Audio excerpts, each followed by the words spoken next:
Kong Min-jae arrives at his luxury penthouse 3 hours earlier than expected on a frigid January night. He notices the residence is unusually bright and alive, lights blazing on the 47th floor when it should be dark and empty. Through the ascending elevator's glass walls, he hears champagne laughter from his living room. His wife is home when she claimed she'd be at a charity gala until midnight. As he reaches for the Glock concealed in his shoulder holster, a soft hand emerges from the shadows near the service entrance and covers his mouth. Amara, the maid, whispers, "Mr. Kong, be quiet," immediately establishing a high-stakes atmosphere of betrayal, conspiracy, and hidden danger. Before I tell you what happened next, subscribe to Mystic Tale by Luna and comment where you're watching from. Amara's hand stays firm over Min-jae's mouth as she pulls him backward, away from the elevator corridor and into the narrow service hallway. Her grip is surprisingly strong for someone so slight, fueled by adrenaline and terror. Min-jae could break free in an instant. He's killed men twice her size with his bare hands, but something in her desperation stops him. She drags him through a door he's never noticed before, into a small room barely larger than a closet. Her quarters. A twin bed pressed against one wall, a desk stacked with medical textbooks, a single photograph of what must be her family back in Lagos. She releases him and immediately locks the door, her hands trembling so violently the deadbolt takes 3 attempts. When she turns to face him, her dark eyes are wide with fear, but her jaw is set with determination. Min-jae recognizes that look. He's seen it in the mirror countless times. The look of someone who has decided that surviving the next 5 minutes matters more than living safely for the next 5 years. "Mr. Kong," she whispers, her accent thickening with urgency, "they're going to kill you. Your wife and Ji-hoon. They are planning to murder you." The words land like physical blows. Min-jae's hand moves instinctively to the Glock, his fingers wrapping around the familiar grip. "When?" His voice is granite, every syllable carved from 20 years of violence. "New Year's Eve. 5 days from now." Amara's voice cracks, but she doesn't look away from him. "I heard them 3 days ago. I came back early from the market. Mrs. Kong thought I would be gone until evening. They were in the study. The door was open just a crack." Min-jae pulls the gun free, checking the chamber with practiced efficiency. "Tell me exactly what you heard. Please, put the gun away. Please." Amara's hands rise, not in surrender, but in supplication. "If you go out there right now, you will kill them. I know you will, but you need to hear everything first." Every instinct in Min-jae's body screams for immediate action. His wife, the woman who shares his bed, who wears his ring, who he trusted with his name, is sleeping with his blood brother and planning his death. The solution is simple. Put bullets in both their skulls and dump the bodies in the Han River before sunrise. It's what his world understands. It's what he's built his empire on. But something in Amara's expression stops him. She's terrified of him. He can see it in the way her pulse hammers in her throat, the way she's positioned herself against the far wall to maximize distance, but she's more terrified of what will happen if he acts on instinct. He slides the gun back into its holster. "Talk. Fast." The relief that crosses Amara's face is profound. She takes a shaky breath and begins. "They were drinking champagne, celebrating. Mrs. Kong said, 5 more days, and we'll have everything." Ji-hoon laughed and said, $75 million and the entire empire. And that fool has no idea.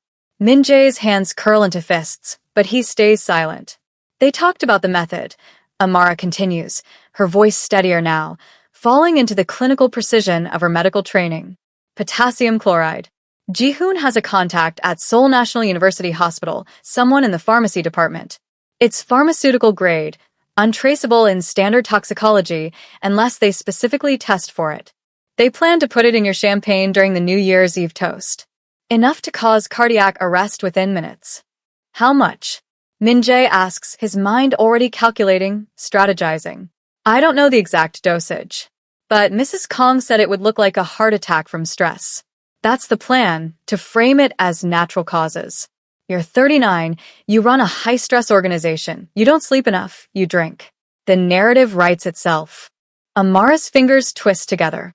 "There's a life insurance policy. $75 million. Mrs. Kong took it out 8 months ago, right after I started working here. She needed someone to witness her signature. I thought it was normal for wealthy couples. 8 months. His wife has been planning this for 8 months. And Ji-hoon, the man he pulled out of a gang war in Busan, the man whose life he saved, the man he called brother, has been part of it the entire time. Min-jae crosses the small room in 2 strides. Amara flinches, but holds her ground as he towers over her. Why are you telling me this? You could have kept quiet, collected your salary, left Korea before anyone knew you heard anything. Because I cannot stay quiet while someone is murdered. Her voice is barely above a whisper, but it carries the weight of absolute conviction. In my country, we have a saying, the silent witness becomes the accomplice. I did not come to Seoul to become part of a murder. You understand what you've just done? Min-jae's voice is soft, dangerous. You've made yourself a target. If Seo-yeon or Ji-hoon suspect for 1 second that you know. I know. Amara's chin lifts. I know exactly what I've done. But I would rather die standing up than live on my knees, pretending I didn't hear what I heard. Min-jae stares at this woman, this Nigerian maid with her medical textbooks and her trembling hands and her spine of steel, and feels something shift in his chest. She has nothing. No weapons, no power, no connections in this country. Just her conscience and her courage. And she's risking everything to save him. I'm going out there, he says quietly, his hand returning to his gun. I'm going to kill them both. Then I'm going to find out who else knew, and I'm going to kill them too. No. Amara's hand shoots out, gripping his wrist with surprising strength. If you kill them, you become exactly what they think you are, a monster who solves everything with violence. And you'll never know who else is involved. What if there are others? What if Ji-hoon has already positioned his own people in your organization? What if this is bigger than just 2 traitors? Min-jae freezes. He hasn't considered that. Rage has narrowed his vision to the immediate threat, the immediate solution. But Amara is right. If this is a conspiracy, killing the 2 people he can see won't eliminate the threat. It will just alert everyone else. You need evidence, Amara continues, her voice gaining strength. You need to know everything. Who else is involved, how deep this goes, what the full plan is. You need to watch them, document everything, and then you destroy them completely. Not just their lives, but their legacy, their reputation, everything. Min-jae looks down at the small hand wrapped around his wrist. This woman, who has every reason to fear him, is offering him something his entire organization, with all its enforcers, strategists, and killers, has never provided. Wisdom over violence. If you kill them tonight, Amara whispers, you prove them right. You prove you're nothing but a gun in expensive suits. But if you're smarter than they think, if you're better than they believe, you can show them exactly what kind of man they tried to kill. The rage doesn't disappear. It settles deeper, colder, transforming from explosive fury into something far more dangerous, calculated vengeance. 4 days, Min-jae says quietly. I give them 4 days to think they've won. And then I show them what happens when you underestimate Kong Min-jae. Amara's hand falls away from his wrist, and she nods, relief flooding her features. Thank you, Mr. Kong. Don't thank me yet, he says, moving toward the door. You just made yourself part of this war. Min-jae sits on the edge of Amara's narrow bed, elbows on his knees, staring at the worn carpet. The rage is still there, coiled tight in his chest, but it's no longer blinding. For the first time in hours, he can think beyond the next trigger pull. Tell me about yourself, he says quietly. If we're going to do this, I need to know who I'm working with. Amara settles into the desk chair, her hands still trembling slightly. I'm from Lagos. My father is a surgeon. My mother is a professor of economics. 3 brothers, all doctors or lawyers. I was supposed to follow the same path, marry well, practice medicine at my father's hospital, produce grandchildren. She pauses, a wry smile crossing her face. But I wanted something different. I wanted to choose my own life, not inherit one. Min-jae understands that more than she knows. He was 16 when choice was stolen from him, the night the Champa gang came for his father. They owned a small restaurant in Itaewon, nothing special, but his father had refused to pay protection money. said it was a matter of principle. Principles got him executed in the alley behind the kitchen while teenage Min Jae watched from the storage room, his mother's hand clamped over his mouth to keep him quiet. The parallel isn't lost on him. Another hand over his mouth in the dark. Another moment that changed everything. "So you came to Seoul," he prompts. "I won a scholarship to study advanced surgical techniques at Yonsei University, a 6-month intensive program. But my father forbade it. Said Korea was too far, too foreign, too dangerous for a young woman alone." Amara's voice carries an edge of defiance. "So I applied for a work visa instead, told my family I was doing a medical internship. I send money home every month. They think I'm working at a hospital. Instead, you're cleaning my house. Instead, I'm funding my education on my terms," she corrects gently. "Domestic work pays well for international workers, and the hours are flexible enough that I can attend night classes. I'll have my surgical certification in 4 months. Or I would have if..." She trails off, the reality of her situation settling over her like a shroud. If she's still alive in 4 months. If Seo-yeon and Ji-hoon don't discover what she knows. Min Jae's mother survived 3 weeks after his father's murder. Cancer, the doctors said, but he knew better. She died of heartbreak and terror, wasting away in a charity hospital bed while 16-year-old Min Jae learned to survive on Seoul's streets. The Champa gang found him sleeping in subway stations and offered him a choice: join them or die like his father. He joined, and he learned how to fight, how to steal, how to kill when necessary. But more importantly, he learned how to think, how to strategize, how to turn violence into power. By 25, he'd orchestrated the gang leader's assassination and claimed the organization for himself. By 30, he'd consolidated 5 rival territories and built an empire that made politicians nervous and police commissioners wealthy. And then he'd tried to become legitimate. Not in business, that would come later, but in life. He married Seo-yeon because she represented everything he'd never had: sophistication, education, a family name that didn't reek of blood and bullets. She was a professor's daughter who spoke 3 languages and knew which fork to use at diplomatic dinners. He thought marrying her would somehow cleanse the stain of his past. He'd been a fool. Ji-hoon, Min Jae says, surprised to hear himself speak the name aloud. "I met him 7 years ago. Busan Gang War. He was 22, bleeding out in a warehouse after a deal went wrong. I could have left him there. Should have, probably. But he reminded me of myself at that age, desperate, angry, willing to die before showing weakness." "You saved his life," Amara says softly. "I gave him a place in my organization. Trained him personally. When he asked to swear brotherhood, I agreed. Blood oath, the traditional way, cut our palms, mixed our blood, vowed to protect each other until death." Min Jae's laugh is bitter. Turns out he took this until death part seriously. Just not the way I expected. The room falls silent except for the distant sound of laughter from the penthouse above them. His wife and his brother, celebrating his impending murder. The sound should ignite his rage again, but instead, he feels something colder settling into his bones. Clarity. Purpose. "I need you to be my eyes," he says, turning to face Amara directly. "You move through this house invisible. They don't notice you. Don't guard their words around you. You can hear things, see things that I never could. You want me to spy on them. I want you to help me understand the full scope of this conspiracy.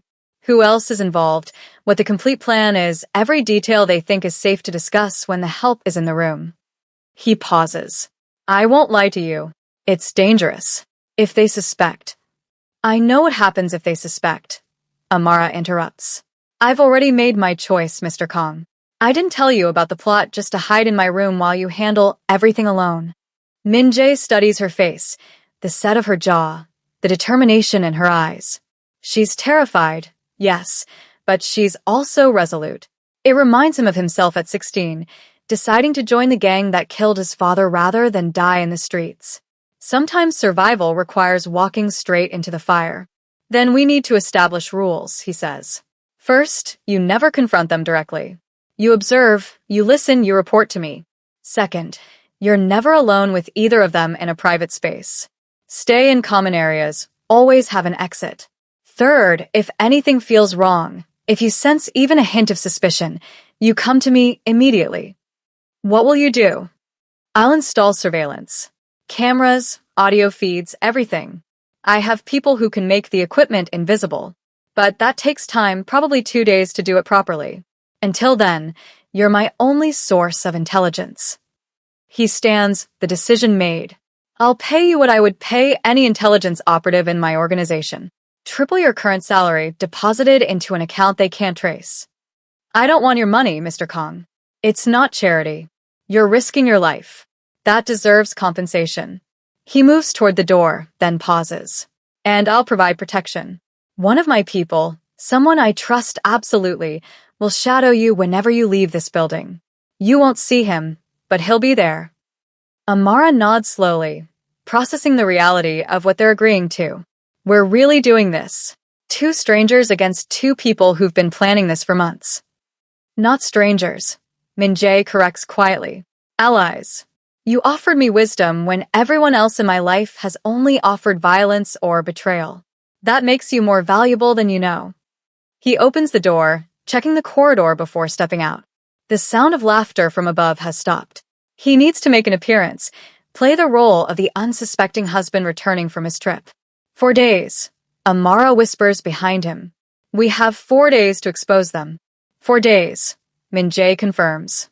The soldier and the scholar against the traitors. Let's show them what happens when they underestimate both of us. Sung-ho arrives at 4 a.m. when Seoul is still dark and the penthouse is silent. He's Min-jae's tech specialist, a former intelligence operative who got burned by the National Intelligence Service and found more profitable work in the private sector. He carries 2 aluminum cases that look like photographer's equipment and nods once at Min-jae before getting to work. How long? Min-jae asks. 6 hours if I'm thorough. 4 if you want just the essentials. Sung-ho opens the first case, revealing equipment that looks like jewelry, shirt buttons, electrical outlet faceplates. I assume you want thorough. Everything. Bedroom, study, living room, bathroom, audio and video.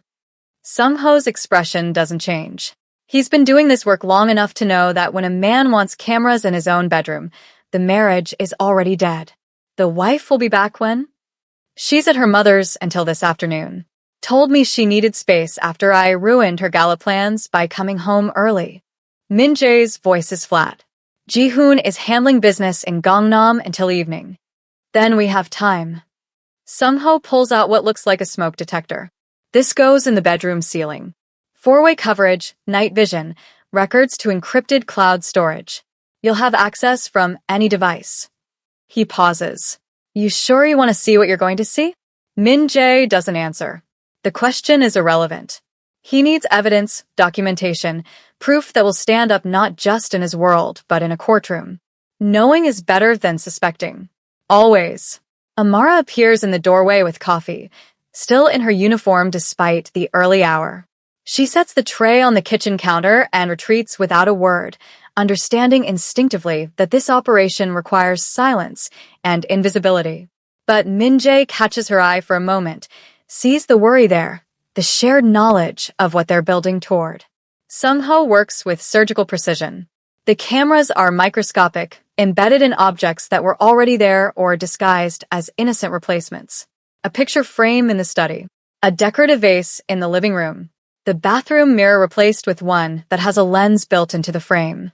Each installation takes minutes, and when Sung-ho is finished, even Min-jae, who knows where to look, can barely spot them. All active, Sung-ho says, packing his equipment. Streaming to secure servers. I've sent you the access codes. You can watch in real time or review archived footage. He closes the cases and straightens. Whatever you find, Young, remember, evidence is only useful if you're alive to use it. I'll remember. After Sung-ho leaves, Min-jae returns to his private office, the one room in the penthouse that's always been his sanctuary. Floor-to-ceiling windows overlooking Seoul, a desk made from a single slab of walnut, shelves lined with books he's never had time to read. He locks the door, opens his laptop, and enters the access codes. 12 camera feeds populate the screen.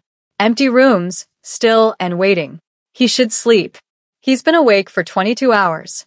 But sleep feels impossible when his entire world has fractured. He waits. At 2:47 p.m., Seo-yeon returns. She's wearing the Chanel suit he bought her for their anniversary, her hair perfectly styled, her makeup immaculate.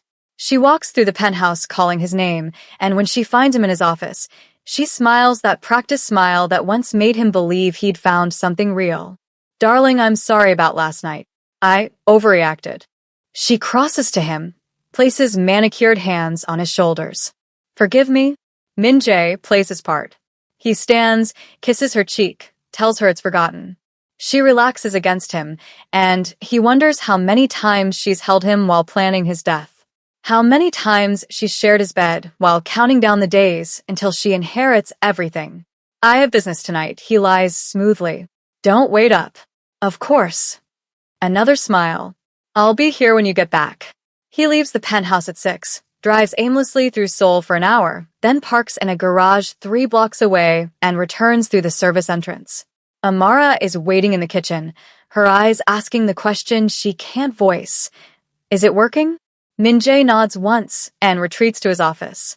At 8:34 p.m., Ji-hoon arrives. Min-jae watches through the camera feed as his sworn brother embraces his wife in the foyer. The kiss is deep, familiar, comfortable. They've done this 1,000 times.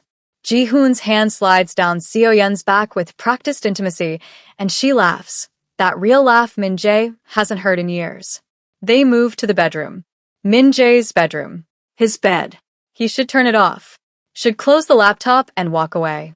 But he forces himself to watch as Ji-hoon undresses his wife, as she pulls off the Rolex, the watch Min-jae gave him after Ji-hoon took a bullet meant for him in Itaewon, and sets it carefully on the nightstand beside her wedding ring. 2 symbols of loyalty, discarded like trash. The footage is crystal clear. Every touch, every whispered word, every moment of intimacy that should belong to a husband but instead belongs to a traitor. Min-jae's hands curl into fists as he watches Ji-hoon kiss the hollow of Seo-yeon's throat, the same place Min-jae kissed on their wedding night. 5 more days, Seo-yeon murmurs against Ji-hoon's shoulder. "Then we're free." "Free and rich," Ji-hoon agrees. "That stupid bastard actually thinks I'm loyal. After everything, he still trusts me." They laugh together, tangled in sheets that Min-jae bought, in a bed he slept in alone more nights than not because his wife claimed she preferred her own room. All lies. All calculated. Min-jae pauses the feed on a single frame, Ji-hoon's hand covering Seo-yeon's, both of them smiling, the Rolex gleaming in the lamplight. The image is so perfectly composed it could be a photograph titled Betrayal. He doesn't notice the time passing, doesn't notice the night deepening outside his windows. He just cycles through the footage again and again, each viewing sharpening the rage in his chest until it's diamond-hard and cutting. The knock on his door at 3 a.m. startles him. "Mr. Kong." Amara's voice is soft. "May I come in?" He should send her away. This isn't her pain to witness. But instead, he unlocks the door. She enters carrying tea, not coffee, he notices, but something herbal that smells of chamomile and honey. She sets it on his desk, glances at the frozen image on his screen, and her expression softens with understanding and sorrow. "Don't watch alone," she says quietly. "You'll lose yourself. I need to see it. I need to understand. You understand." She pulls a chair beside his, sits without asking permission. "You understand that they betrayed you. Watching it 100 times won't change that truth or make it hurt less." Min-jae stares at the screen, at his wife's smile, at his brother's hands. "The Rolex. I gave him that watch after he saved my life. Took a bullet in Itaewon that was meant for me. I thought we were brothers." "You are brothers," Amara says. "The betrayal is his, not yours. You loved him honestly. He's the one who turned that love into a weapon." Something in her words cracks the ice around Min-jae's chest. He exhales shakily, and for the first time since this nightmare began, he feels the full weight of the loss. Not just the murder plot. The years of false friendship, the manufactured intimacy, the carefully constructed lie of family. "Stay," he hears himself say. "Please. I don't want to be alone with this." Amara nods and settles deeper into her chair. She doesn't try to comfort him with platitudes or empty words. She simply sits beside him in the darkness, a witness to his pain, a reminder that somewhere in this catastrophe, one person chose honesty over self-preservation. They sit in silence until dawn breaks over Seoul, two people from different worlds, united by their refusal to let betrayal define them. And in that shared vigil, something unexpected blooms between them. Understanding that transcends words, trust that doesn't require proof, the beginning of something neither of them has a name for yet. Before I tell you what happened next, subscribe to Mystic Tale by Luna and comment where you're watching from. The first morning is the hardest. Min-jae wakes at dawn to find Seo-yeon already in the kitchen, humming while she makes coffee. She's wearing one of his shirts, her legs bare, playing the role of devoted wife with practiced ease. When she sees him, she smiles and crosses to kiss his cheek. "Good morning, darling." Min-jae forces himself to return the kiss, to wrap his arm around her waist, to murmur "good morning" against her temple. She smells like expensive perfume and lies. Every cell in his body screams to pull away, to expose her, to end this charade with violence. But he holds her close and thinks of the cameras recording this performance, building his case frame by frame. "I have meetings all day," he says, pouring coffee he won't drink. "Don't wait up tonight. You work too hard." Seo-yeon traces a finger down his chest, a gesture that once would have felt intimate, but now feels like reconnaissance. "You need to relax more. Maybe we should take a vacation after New Year's? Just the two of us."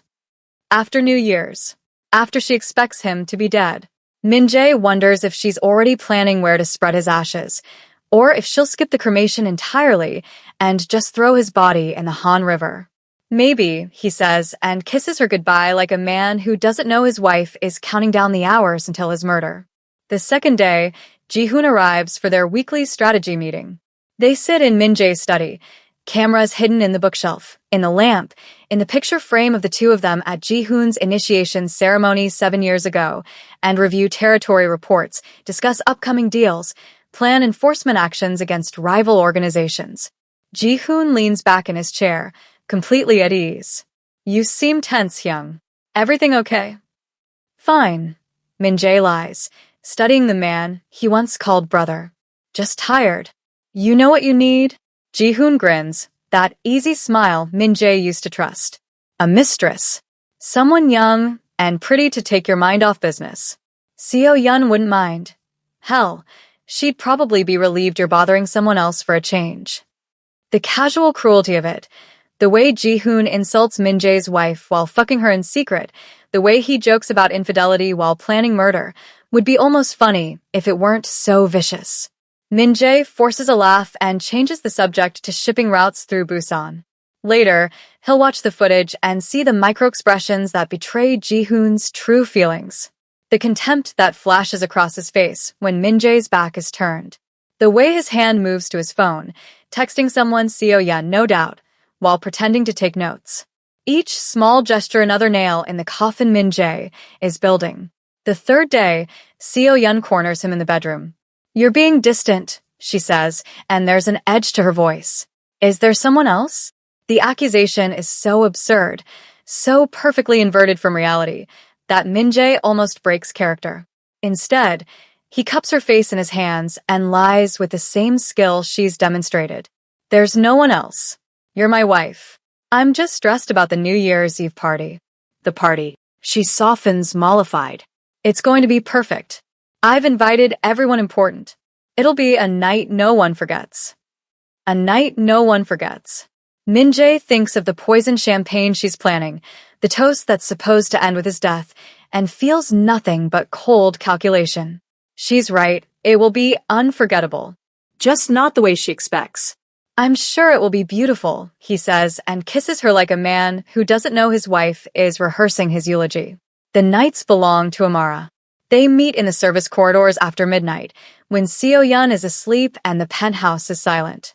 The first night, Amara brings her medical textbooks and a laptop, spreading them across the narrow hallway floor like a student preparing for exams. "Potassium chloride," she explains, pointing to chemical diagrams Min-jae doesn't fully understand. In controlled doses, it's used to treat potassium deficiency. But in high concentrations, it disrupts the heart's electrical system, causes cardiac arrest within minutes. She pulls up autopsy reports, case studies of murders disguised as heart attacks. The symptoms mimic natural cardiac events: chest pain, irregular heartbeat, loss of consciousness. Unless the coroner specifically tests for elevated potassium levels, it passes as natural causes. How much would they need? Min-jae asks, memorizing every detail. For your weight and age, probably 50 to 70 milliequivalents in concentrated form, delivered quickly. Mixed with champagne, you wouldn't taste it until too late. The alcohol would mask the slight bitterness. Her finger traces the chemical structure. Death would occur within 5 to 10 minutes. Fast enough that you couldn't call for help. Slow enough that you'd know you were dying. Min-jae absorbs this clinical description of his planned murder and feels a grim satisfaction.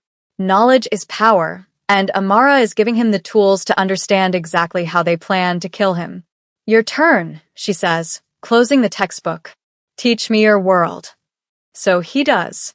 He explains the hierarchy of Seoul's underworld, the careful balance between violence and negotiation, the way respect is earned and loyalty is tested. He shows her organizational charts on his phone, who reports to whom, which territories border each other, where the weak points are in his empire.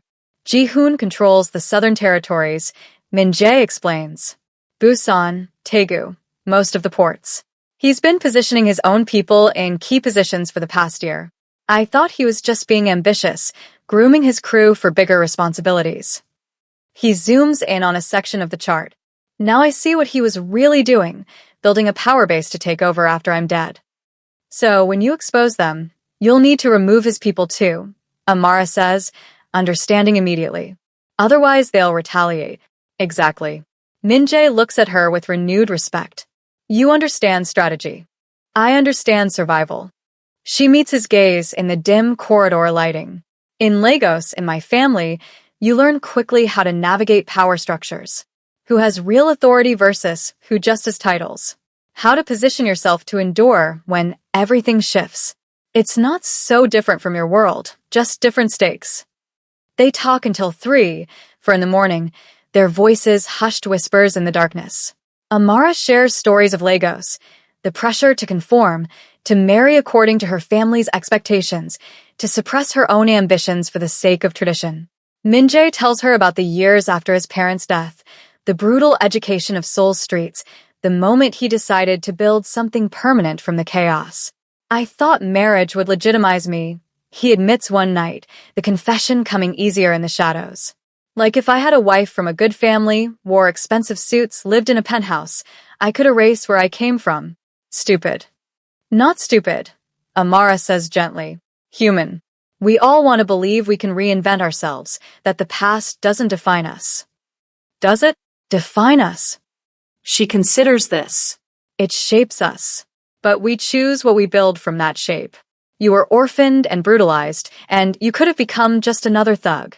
Instead, you built an empire. That's choice, not fate. Min-jae realizes that somewhere in these midnight conversations, he's begun to see Amara not as his employee or even his ally, but as something else entirely.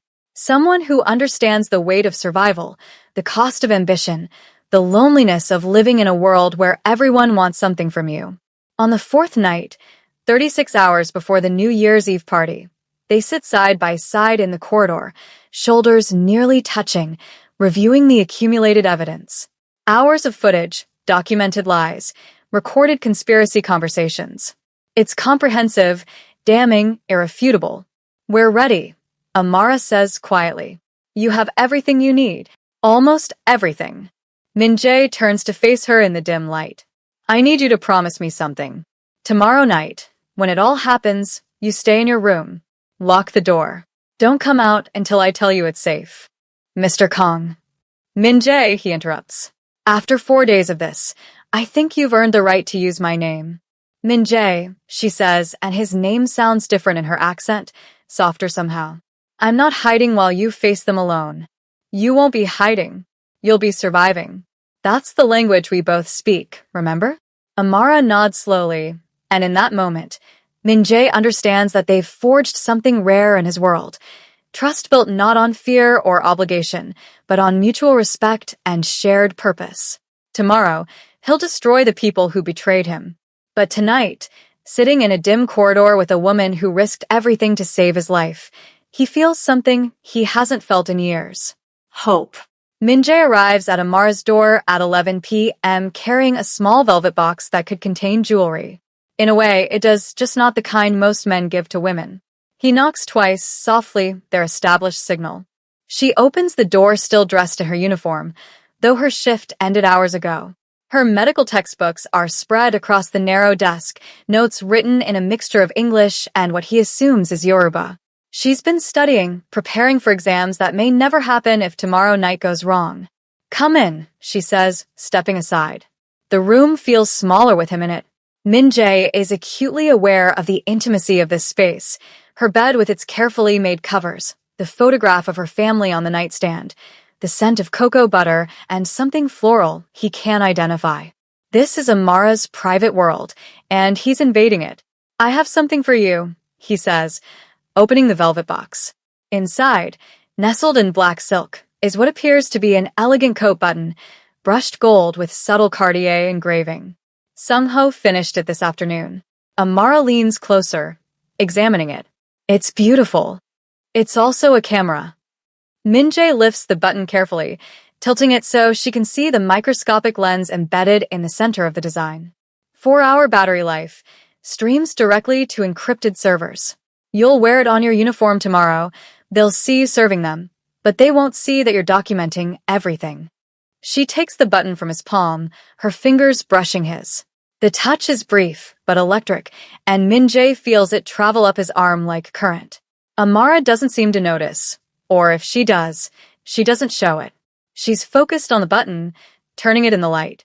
"Where do I wear it?" she asks. "Top button left side. It'll capture everything at eye level when you're standing, slightly higher when you're serving at the table." He pulls a small sewing kit from his jacket pocket. "We should install it now. Tomorrow will be chaos." Amara removes her uniform jacket and lays it across the bed. The button she needs to replace is there, exactly where Sung-ho calculated would give the best angle. Min-jae sits on the edge of her bed, the only seating besides the desk chair, and she settles beside him, close enough that their shoulders nearly touch. Threading the needle takes 3 attempts. Min-jae's hands, steady enough to assemble a pistol in the dark, suddenly feel clumsy. He's aware of Amara's breathing, the warmth radiating from her body, the way her hair falls forward as she leans to watch his work. "You're nervous," she observes quietly. "I'm not nervous. Your hands are shaking." He stops, needle poised above fabric, and realizes she's right. Not from fear. He's faced death 100 times without trembling, but from something else entirely. Proximity. Intimacy. The simple human connection of sitting beside someone who sees him as more than a weapon or a wallet. "Here," Amara says, and her hand covers his. "Let me help." Together, they guide the needle through the fabric. Her fingers are smaller than his, more precise, and she takes over the actual sewing while he holds the jacket steady. They work in silence, a strange domesticity to the moment that feels surreal given what they're actually doing, preparing for surveillance, conspiracy, the destruction of 2 people's lives. "There," Amara says, tying off the thread and biting it clean. She holds up the jacket, examining the new button. It looks completely normal. That's the point. Min-jae takes the jacket from her, and their hands touch again. This time, neither of them pulls away immediately. The moment extends, stretches, becomes something neither of them seems willing to break. Min-jae looks at their joined hands, his scarred and weathered from 20 years of violence, her smooth and capable, a surgeon's hands in training. He thinks about everything those hands represent. His have taken lives, built empires on fear, dealt out punishment and pain. Hers heal, or will heal once she completes her training. They should be opposites, incompatible. But instead, they fit together with surprising ease. "Why are you doing this?" The question emerges before Min-jae can stop it. "You could have stayed silent. Let them kill me. Collected your final paycheck, gone back to Lagos. No one would have blamed you. You owed me nothing. Amara doesn't pull her hand away. Instead, she turns to face him fully, her dark eyes meeting his with an intensity that makes his breath catch. In my language, we have a proverb. Yenito ba pa yenito and rin lonari lati pa, au na anai o pa erari. It means he who allows another to be killed on his path has killed himself. When I heard them planning your murder, I had a choice: stay silent and become complicit, or speak and accept the consequences. But why choose the harder path? Most people wouldn't, because staying quiet when you know someone will die makes you part of the murder. She says it simply, as if it's the most obvious truth in the world. I didn't come to Seoul to become a killer, Min-jae. Not directly, not through silence, not in any way. My hands are meant to save lives, not enable their destruction. Min-jae stares at her, struck by the crystalline clarity of her morality. In his world, everyone operates in shades of gray: violence justified by necessity, betrayal excused by ambition, loyalty bought and sold like any other commodity. But Amara exists in black and white, right and wrong, and she's chosen right even when it puts her in mortal danger. You could die tomorrow, he says quietly. If anything goes wrong, if they suspect for even a second, then I die knowing I tried to prevent a murder instead of enabling one. She squeezes his hand gently. We all die eventually, Min-jae. The question is whether we die as ourselves or as cowards who knew better and did nothing. He realizes in this moment that he's never met anyone like her. Not in 20 years of navigating Seoul's underworld. Not in all his careful cultivation of allies and associates. Everyone in his life wants something: power, money, protection, status. But Amara wants nothing except to live according to principles Min-jae thought had died with his mother. You see me, he says, and it's not quite a question, but not quite a statement either. Not Kong the crime lord. Not the man who controls half of Seoul's underworld. You see Min-jae. Because that's who you are. Amara's thumb traces the scar on his knuckle, a mark from a knife fight when he was 17. The rest is what you do, what you've built, how you survive. But underneath all of that is just a man who lost his parents too young and learned to build walls instead of bridges. No one has ever spoken to him this way, with such gentle honesty, such unflinching compassion. It strips away every defense he's constructed, every layer of armor he's worn for 2 decades. Sitting here in this small room with this woman who has nothing to gain and everything to lose, Min-jae feels seen in a way that terrifies and comforts him simultaneously. After tomorrow, he says, when this is over, if we survive, I want to help you finish your degree. Pay for medical school properly, not through domestic work. You shouldn't have to clean houses to become a surgeon. I don't want your money, Min-jae. It's not charity. He struggles for the right words. It's gratitude. You gave me back my life. Let me help you claim yours. Amara studies his face for a long moment, and Min-jae has the sense she's reading something there he doesn't even know he's revealing. Finally, she nods. After tomorrow. If we survive, we'll talk about it then. She releases his hand and stands, hanging the jacket carefully in her small closet. The moment of intimacy passes, shifts back into strategy and preparation. But something fundamental has changed between them. They're no longer just allies against a common enemy. They're 2 people who've chosen to see each other clearly and found something unexpected in that clarity. Get some sleep, Min-jae says, moving toward the door. Tomorrow is going to be long. Min-jae. Amara's voice stops him at the threshold. Thank you for trusting me with this. With all of it. Thank you for being trustworthy, he replies. And then, because tomorrow might bring death, and he's learning from her example of speaking truth.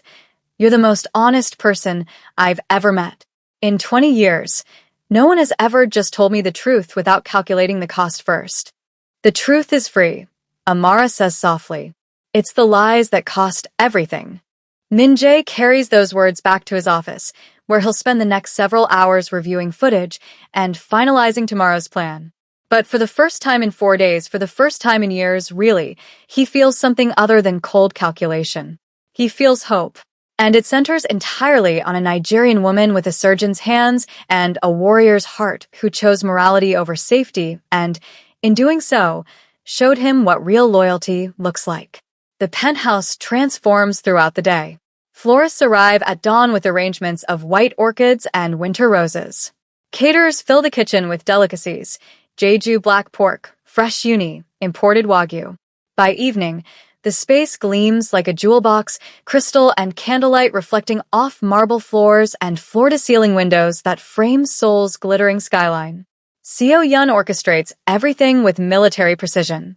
She's radiant in a crimson gown that probably cost more than most people earn in a year, her hair swept into an elegant chignon, diamonds at her throat and wrists. Min Jae's diamonds, purchased to celebrate their second anniversary, when he still believed the marriage was real. She catches him watching and smiles, crossing to adjust his bow tie with wifely affection. "You look handsome," she says, her fingers lingering on his lapel. "Tonight is going to be perfect." "You've outdone yourself," Min Jae replies and means it. If this is to be his last party, she's certainly made it memorable. The irony would be amusing if it weren't so vicious. The guests begin arriving at 8. Seoul's underworld elite, dressed in designer suits and haute couture, flowing through the penthouse with champagne flutes and predatory smiles. Gang bosses from Gangnam and Itaewon. Corrupt politicians who take Min Jae's money and deliver favorable legislation. Entertainment moguls who launder cash through legitimate businesses. The cream of the criminal class gathered to toast the new year and, unknowingly, to witness a murder. Ji-hoon works the room like he owns it. He's in his element, charming the wives, laughing with the bosses, consolidating alliances with the subtle skill of a born politician. Min Jae watches him pause by each cluster of guests, sees how they lean in to hear him speak, how they nod with respect. Ji-hoon has been positioning himself for months, building the foundation to step into Min Jae's role the moment the body is cold. "Your brother is quite popular tonight," remarks Kim Tae-jin, one of the Busan bosses. "Natural leader. He learned from the best," Min Jae says with a smile that doesn't reach his eyes. At 9:30, Ji-hoon finds him near the windows. They stand side by side, surveying the party like kings surveying their kingdom. The view is spectacular, Seoul spread below them, millions of lights against the darkness, fireworks already beginning in the distance. "This is what it's all about, Hyung," Ji-hoon says quietly. "Power. Legacy. Building something that outlasts us." He turns to Min Jae with an expression of brotherly affection that makes Min Jae's stomach turn. "When I think about everything you've taught me, everything you've given me, I owe you my life." "We're brothers," Min Jae replies. "That's what brothers do." Ji-hoon's hand grips his shoulder, and for a moment, Min Jae sees genuine emotion cross his face. Regret, maybe. Or just the performance of regret. With Ji-hoon, it's impossible to tell anymore where the truth ends and the lie begins. "To many more years together," Ji-hoon says, raising his glass. Min Jae touches his champagne flute to Ji-hoon's and thinks, "You have no idea how this ends." Amara moves through the crowd like a shadow, refilling glasses, clearing plates, executing her duties with quiet efficiency. She's wearing the uniform with a Cartier button, and Min Jae knows that every conversation she overhears, every unguarded moment she witnesses, is being recorded. She catches his eye once across the crowded room, just a flicker of acknowledgement, and gives the smallest nod. "I'm here. You're not alone." That silent communication steadies something in Min Jae's chest. He's surrounded by 300 people, but the only one who truly sees him is the maid in the pressed uniform, risking her life to help him survive. At 10:45, Seo Yun takes the microphone. Her speech is gracious and warm, thanking their guests for celebrating with them, praising Min Jae as a visionary leader and devoted husband. The crowd applauds, and she beams at him with such convincing affection that Min Jae almost believes she means it. Almost. "And now," she continues, "let's count down to midnight together. To new beginnings and bright futures." New beginnings. Min Jae watches her descend from the small platform, accepts kisses on the cheek from various guests, and makes his way to the bar where servers are preparing the midnight toast. Amara is there, arranging champagne flutes on silver trays with meticulous precision. Their eyes meet for a fraction of a second, and he sees the tension in her shoulders, the tight line of her mouth. She knows what's coming. At 11:50, Seo-yeon appears at his side carrying a crystal flute that catches the light like liquid diamonds. The champagne inside is Dom Perignon Rose, his favorite, the vintage he orders for special occasions. She's thought of everything, down to the smallest detail. "For you, my love," she says, pressing the glass into his hand. Her fingers linger against his, warm and steady. "Your favorite champagne for the midnight toast. I had them save the best bottle just for you." Min-jae accepts the flute and studies the delicate bubbles rising through the pale pink liquid. Somewhere in that beautiful champagne is enough pharmaceutical-grade potassium chloride to stop his heart within minutes. Colorless, nearly tasteless when diluted in alcohol, impossible to detect until it's too late.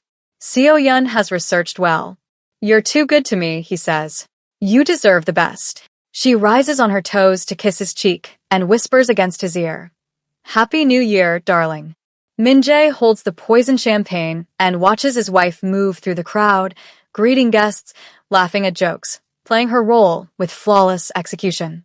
She's wearing the diamond necklace he gave her, the wedding ring he placed on her finger 3 years ago, and beneath that beautiful exterior beats a heart capable of murder. Ji-hoon appears on his other side, his own champagne in hand. 10 minutes to midnight, Hyung. Another year survived. Another year. Min-jae agrees, and they stand together like brothers while the countdown begins. The crowd starts gathering near the windows, anticipating the midnight fireworks display over Seoul. Someone turns up the music. Laughter and conversation blend into a warm hum of celebration. Amara passes with a tray of canapes, moving through the crowd with practiced invisibility. As she walks past Min-jae, her hand brushes his arm. So brief, so subtle that no one else would notice.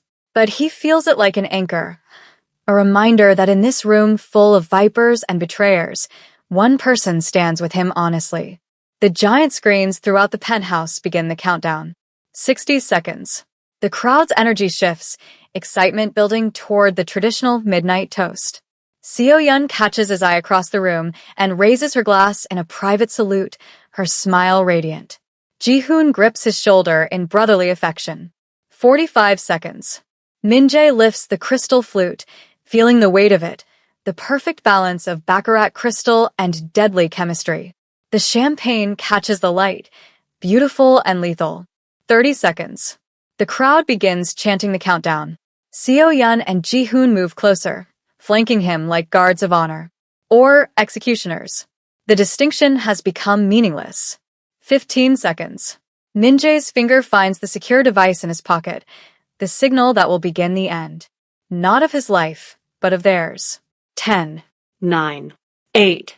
The crowd roars the numbers, glasses raised, faces flushed with alcohol and anticipation. 5. 4. 3. Seo-yeon's eyes lock with his, and in them, he sees triumph. She thinks she's won. She thinks in 60 seconds, he'll be dying on the marble floor while she screams for help and Ji-hoon calls the ambulance that will arrive too late. 2. 1. Happy New Year.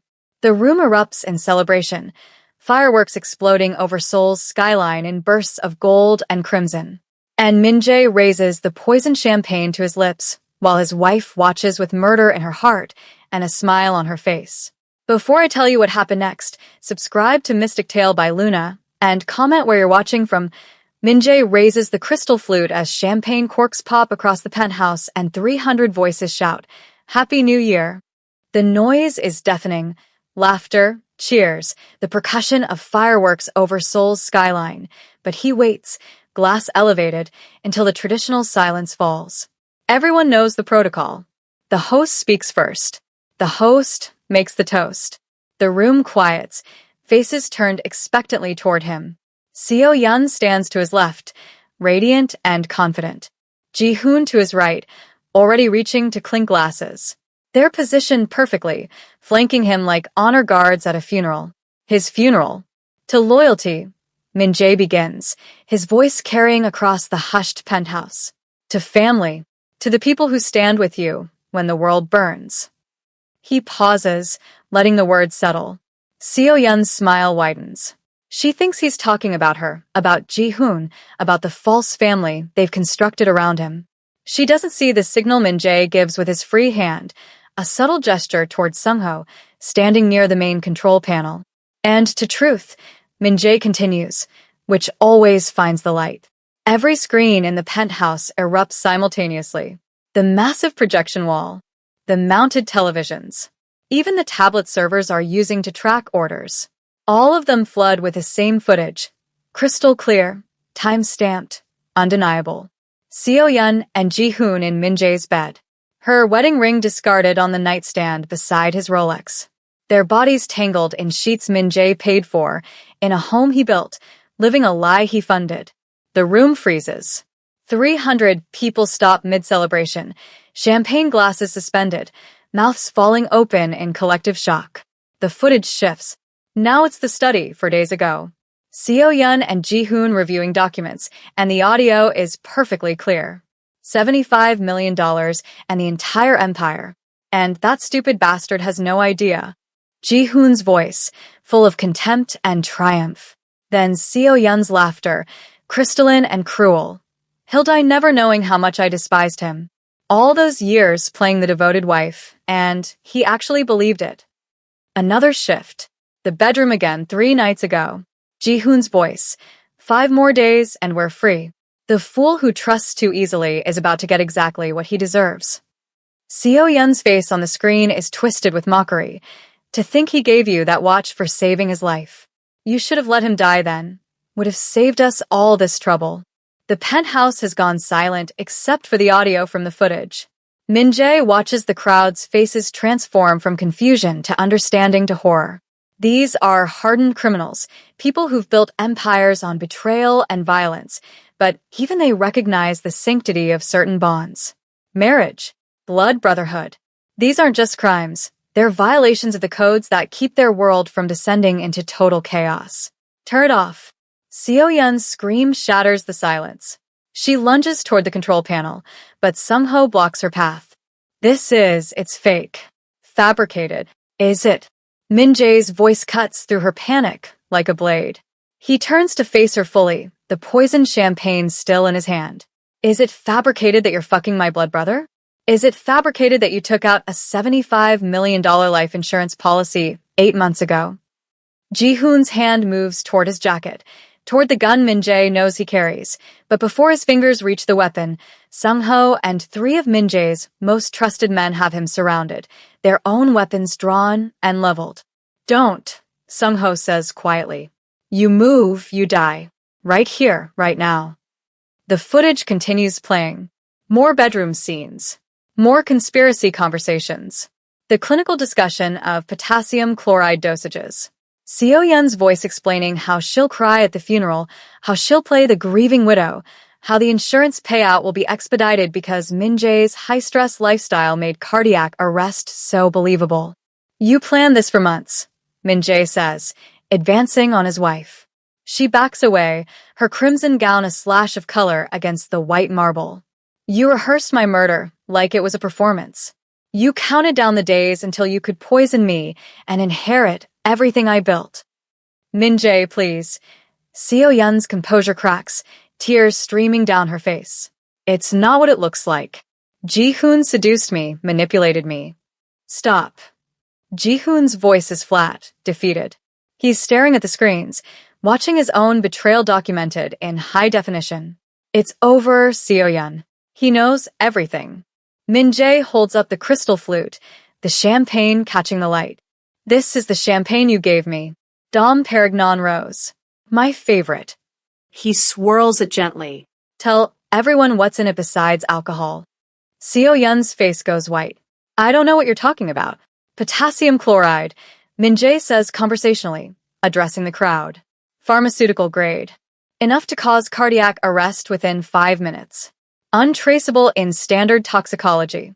The perfect murder weapon. He turns back to Seo-yun. You thought of everything. The dosage, the delivery method, the cover story. You just didn't think I'd find out. How? Ji-hoon asks, and there's genuine curiosity beneath the resignation. How did you know? Someone told me. Min-jae's eyes find Amara across the room. She's pressed against the wall near the kitchen, her face pale but her spine straight. Someone who valued my life more than her own safety. Someone who understood that staying silent makes you complicit. At that moment, the elevator doors open. Federal prosecutors flood into the penthouse, followed by uniformed police. The crowd parts automatically, criminals recognizing law enforcement with the instinct of prey spotting predators. Kang Min-jae, says prosecutor Han Ji-woo, a woman Min-jae has carefully cultivated as an ally over the past 4 days. We're here on your invitation. Thank you for coming, prosecutor. Min-jae hands her the champagne flute, now sealed in an evidence bag Sung-ho provides. You'll find this contains potassium chloride. My wife, Seo-yeon, and my associate, Park Ji-hoon, plan to poison me at midnight.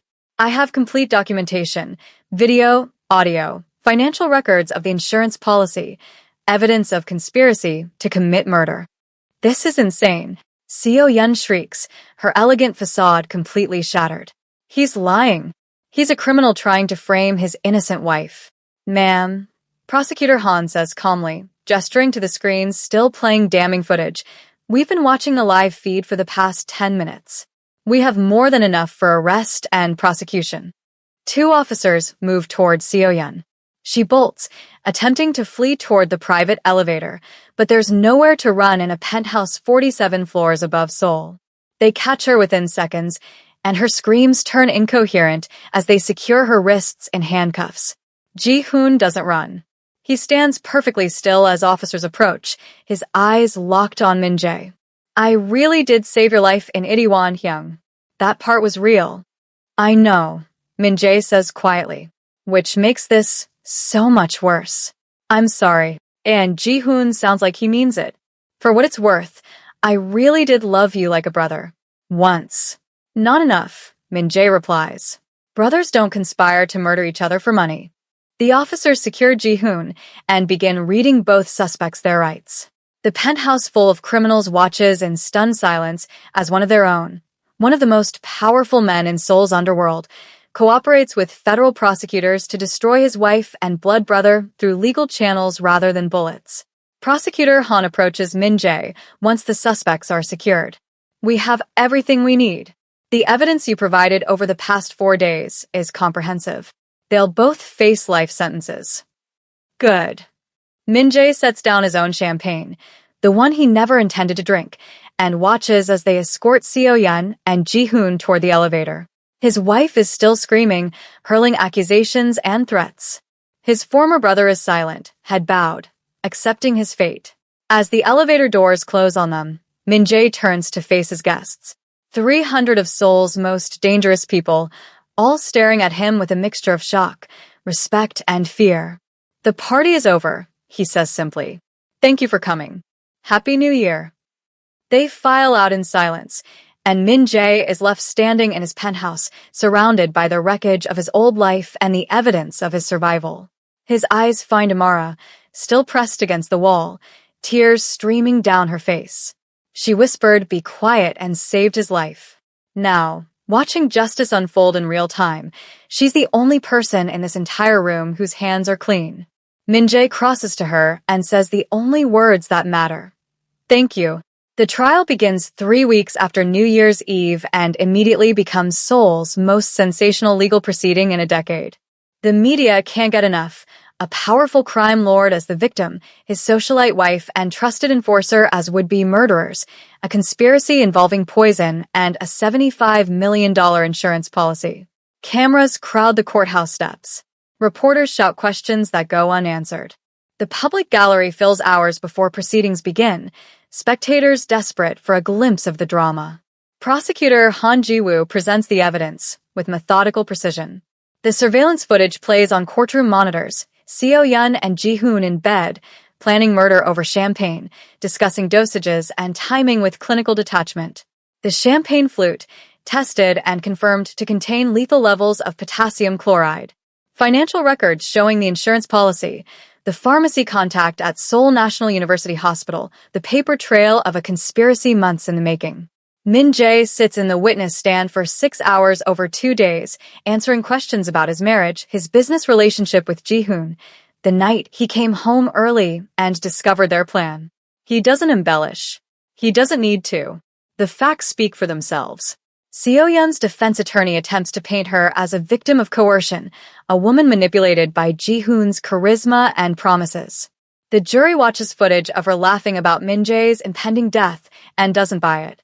Ji-hoon's lawyer tries the opposite angle, that Seo-yeon seduced him, corrupted him, led him astray. The jury watches him mock Min Jae as the fool who trusts too easily and reaches the same conclusion, guilty.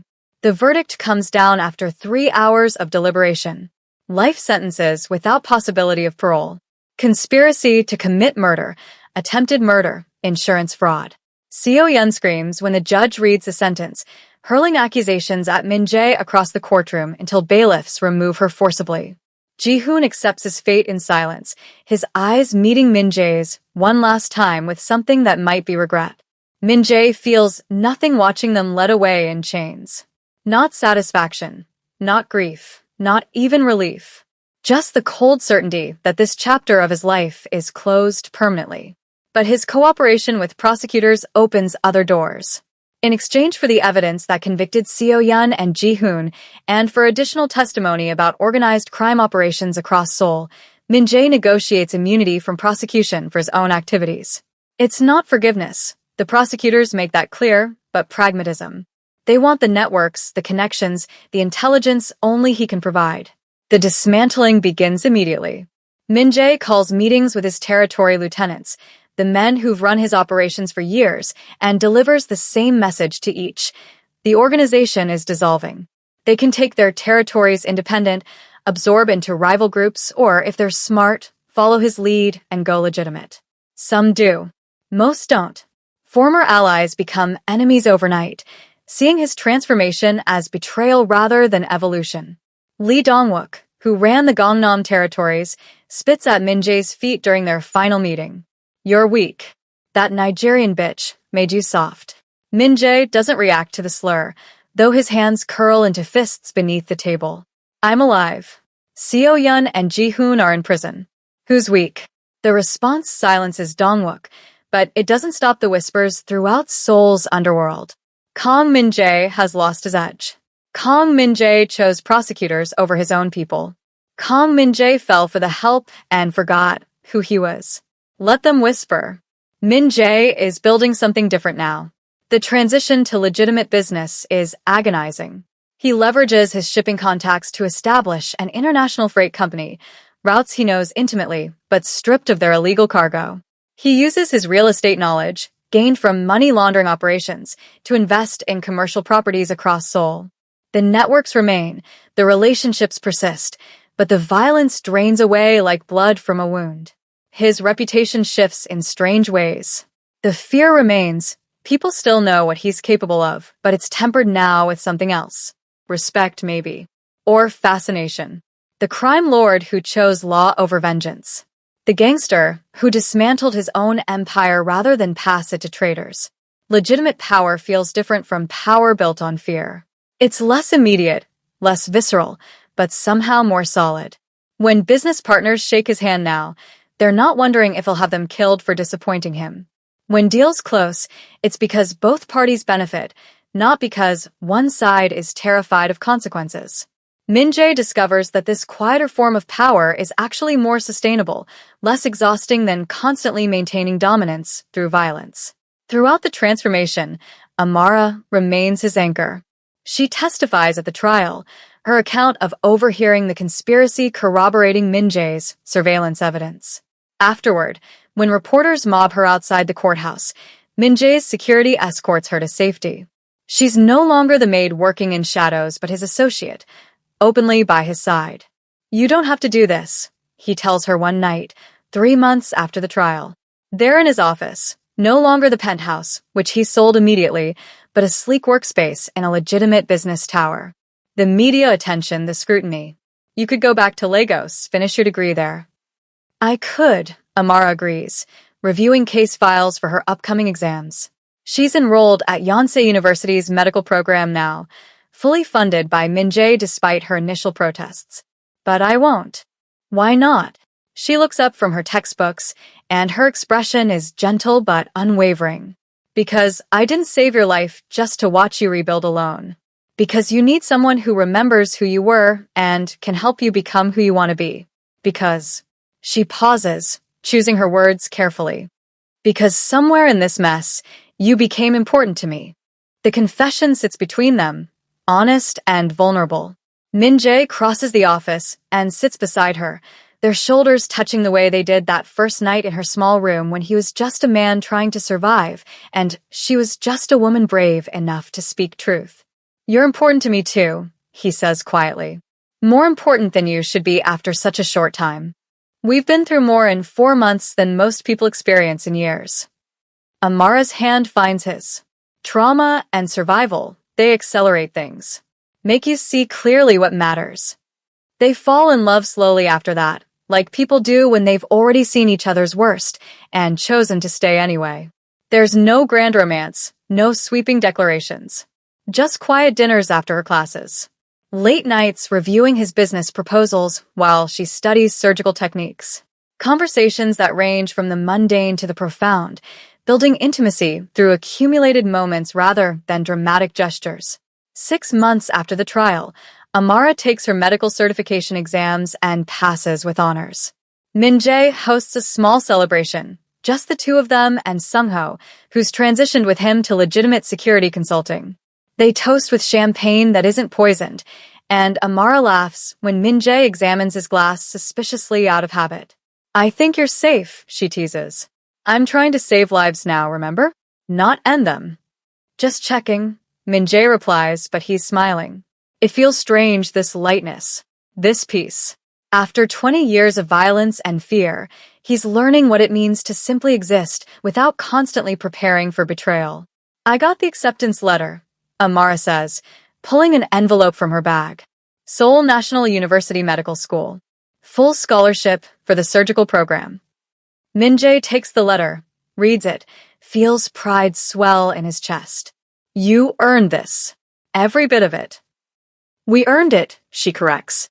You gave me the safety to pursue it, the resources to focus on studying instead of survival. This is ours, Min-jae. All of it. The transformation, the future, everything we're building. He pulls her close, this woman who whispered, "Be quiet," and saved his life, who offered wisdom over violence, who chose morality when staying silent would have been safer. In Amara's arms, Min-jae understands that he's not just rebuilding his empire, he's rebuilding himself. And this version, stripped of violence and built on honesty, feels more real than anything he constructed in 20 years of fear. Thank you, he whispers against her hair. For what? For seeing me, for staying, for believing I could be more than what I was. You always were more, Amara says simply. You just needed someone to remind you. 5 years later, the world looks different from the veranda of a renovated Hanok in Buckshin. Min-jae sits in the late afternoon sun, tea cooling in a ceramic cup, watching his daughter chase butterflies through the garden while his son toddles after her on unsteady legs. Grace is 4, all wild curls and her mother's fearless spirit. Samuel just turned 2, still learning that running requires looking where you're going. Appa, Grace shouts, holding up a flower she's picked, technically stolen from Amara's carefully cultivated bed. Look, it's beautiful. Very beautiful. Min-jae agrees, though he's not looking at the flower. He's looking at his daughter's face, radiant with a simple joy of discovery. She has Amara's eyes, dark and expressive, and his stubborn chin. She's named Grace because that's what she represents, unearned favor, a gift he never expected to receive. Samuel reaches his sister and promptly sits down hard on the grass, distracted by a beetle crossing his path. He's named for Min-jae's father, the man who died in an alley because he refused to bend to violence. Min-jae hopes his son inherits that integrity without the tragic ending. They're going to destroy my garden, Amara says, emerging from the house with fresh tea. She's still in her scrubs from the hospital, her surgical residency at Seoul National University consuming 60-hour weeks. But she's smiling as she watches their children, That gentle smile Min-jae has learned means she's exactly where she wants to be. Your garden will survive, Min-jae says, pulling her down beside him. It always does. The hammock was a deliberate choice. After selling the penthouse, that glass and marble monument to empty ambition, Min-jae wanted something with history, with roots. They found this traditional Korean house in Bucheon, built in the 1920s, and spent a year renovating it. Modern plumbing and heating hidden behind traditional architecture. A garden designed for children to play in. Rooms that feel lived in rather than displayed. It's nothing like the penthouse. That's the point. Min-jae's shipping company now operates in 12 countries, all completely legitimate. His real estate portfolio includes commercial properties across Asia.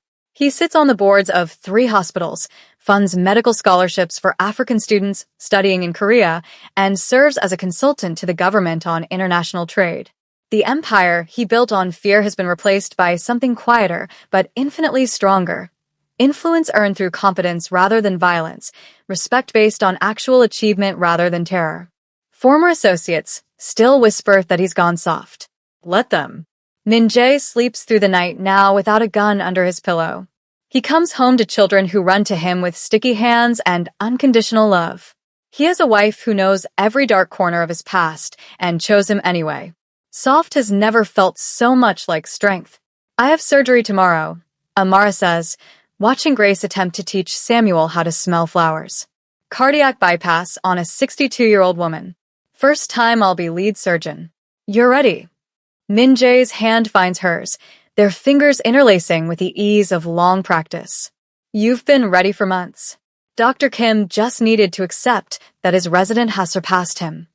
Amara laughs, that real laugh he first heard 5 years ago in a crowded penthouse while she was still pretending to be invisible. Confidence looks good on you. Very different from the man who came home early on that January night. January, not December. They changed the timeline in the retelling, a small alteration that somehow made the story theirs rather than an echo of someone else's tragedy. 5 years ago, a frigid January night, a maid's whispered warning, 2 words that changed everything. Do you ever regret it? Min-jae asks quietly. Speaking of that night, you could have stayed silent, gone back to Lagos, lived a completely different life. Every life requires choices, Amara says, her eyes on their children. I chose honesty over safety. I chose to save a life instead of protecting myself. And look what it gave me. She gestures to the garden, the house, the family they've built. No regrets. Not one. Grace brings her flower to Amara, presenting it like a prize. For you, Mama. Because you're beautiful. Thank you, baby. Amara tucks the flower behind her ear, and Grace beams with pride before racing back to find more treasures. Min-jae watches this simple exchange, mother and daughter, stolen flower and genuine affection, and feels the weight of contrast. 5 years ago, he was surrounded by people who called him brother, who swore loyalty, who spoke words of devotion while planning his death. Now he's surrounded by 2 children who love him because he's Appa, and a wife who chose him when he was nothing but broken trust and justified rage. What are you thinking? Amara asks, reading the expression on his face with the ease of someone who's studied him for 5 years. That I was so focused on building an empire that I forgot to build a life. Min-jae pulls her closer, breathing in the scent of antiseptic and jasmine, hospital and home. Seo-yeon and Ji-hoon wanted my money, my power, my position. You just wanted me to survive. The difference is everything. You know what I tell our children when they ask how we met? Amara's voice is soft, reflective. Grace asked last week. She wanted to know our love story. What did you say? I told her that her father was a king who forgot he was human, and I reminded him. And he was brave enough to believe me. Amara turns to face him fully, her hand cupping his cheek. That's the real story, Min-jae. Not the murder plot or the surveillance or the dramatic trial. The real story is that you had the courage to choose transformation over revenge, legitimacy over legacy, love over loneliness. Min-jae closes his eyes, letting her words settle into the spaces that used to hold violence and fear. She's right. The poison champagne, the betrayal, the courtroom drama, those are just plot points. The actual story is simpler and more profound. A man who lost himself in power, learning to be found in love. 2 words, he murmurs. You whispered, be quiet, and saved my life. No, Amara corrects gently. I whispered, be quiet, and you saved your own life. You chose to listen instead of react. You chose evidence over execution. You chose to become something better than what the world made you. She kisses him softly. I just gave you permission to make that choice. Samuel toddles over, arms raised in the universal demand to be picked up. Min-jae lifts his son, feeling the solid weight of him, the complete trust in how he burrows against his father's shoulder. This child will never know the man Min-jae used to be, the crime lord who built empires on fear, who counted loyalty in bodies and measured success in territory controlled. Samuel will only know Appa, who reads bedtime stories and plays in gardens and comes home every night. That erasure feels like grace, too. Happy anniversary, Amara says, producing a small wrapped package from her pocket. 3 years married. 5 years since that January night. Min-jae opens it carefully, finds a simple leather bracelet with 2 words engraved in Korean.